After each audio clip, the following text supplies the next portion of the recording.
لہلہاتے ہوئے کھیت، جھومتے ہوئے درخت، اڑتے ہوئے پرند، چرتے ہوئے چرند،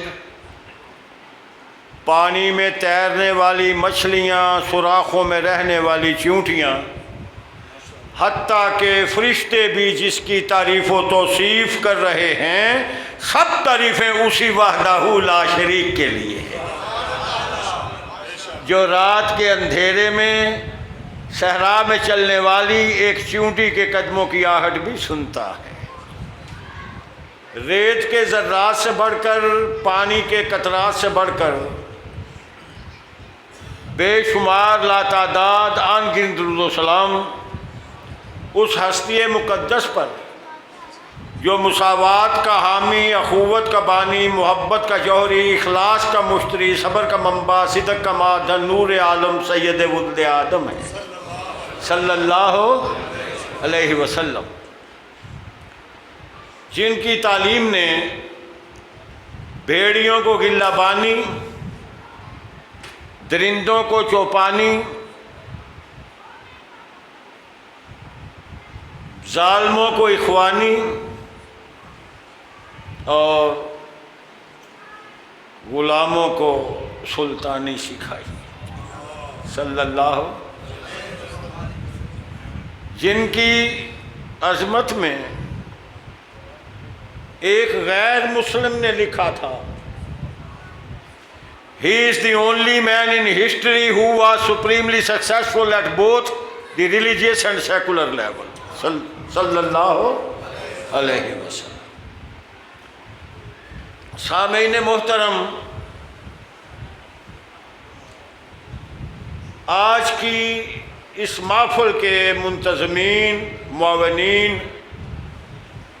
سامعین، مقررین، جو بھی اس پاکیزہ محفل سے ٹچ ہے، سب کے لیے دعا گو ہوں۔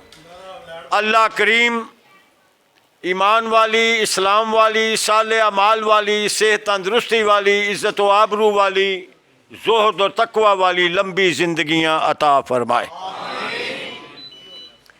یہاں میں اس آبادی کے حوالے سے اپنے ایک بڑے پیارے مشفق نمبردار چوری اللہ دتا وڑیچ کے بیٹے چوری حبیب اللہ وڑیچ کے لیے دعا گو ہوں، اللہ ان کی قبر کو منور فرمائے۔ میرے خاص تعلق اور پیار سال ہا سال رہا، اس لیے میں اس میں بخل نہیں کر سکتا۔ بات یہ ہے، ایک سمجھانے والے نے سمجھایا تھا،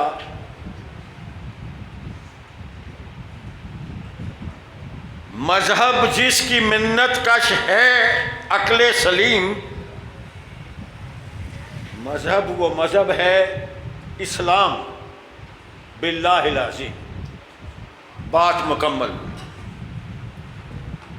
عقل سلیم جس مذہب کو تسلیم کر سکتی ہے وہ فقط اسلام ہے۔ اس وقت دنیا پر 4000 سے اوپر مذاہب موجود ہیں، نمایاں جو برسر اقتدار یا پاپولر ہے۔ جین مت ہے، زرتشت مت ہے، کنفیوژن مت ہے، بدھ مت ہے، سکھ مت ہے، ہندو مت ہے، یہودیت ہے، اسلام ہے، یہودیت ہے، عیسائیت ہے، مگر اللہ کی قسم اسلام کے ہم پلہ کوئی دوسرا مذہب نہیں۔ میں نے اتنی گارنٹی سے، حلف کے ساتھ، اللہ کی قسم اٹھا کر یہ کیوں کہہ دیا ہے؟ ہر ایک کا دعویٰ ہے میرا مذہب ٹھیک ہے، ہر کوئی ٹوٹے پھوٹے گنجے کانے لنگڑے لولے دلائل بھی رکھتا ہوگا۔ میں نے اتنی گارنٹی کے ساتھ اس لیے کہا ہے کہ مذہب اسلام وہ مذہب ہے جو فرش پہ نہیں بنا، عرش سے آیا ہے، جس کو مخلوق نے نہیں بنایا، خالق نے بنایا ہے، اس کو خالق نے بنایا ہے۔ اس لیے میں نے گارنٹی کے ساتھ کہہ دیا۔ مذہب اسلام ہے کیا؟ میں انتہائی اختصار کے ساتھ ارادہ رکھتا ہوں اپنی گفتگو کو 15-20 منٹ کے اندر اندر مکمل کروں. اشارہ دیتا ہوں اسلام ہے کیا، اسلام کس چیز کا نام ہے.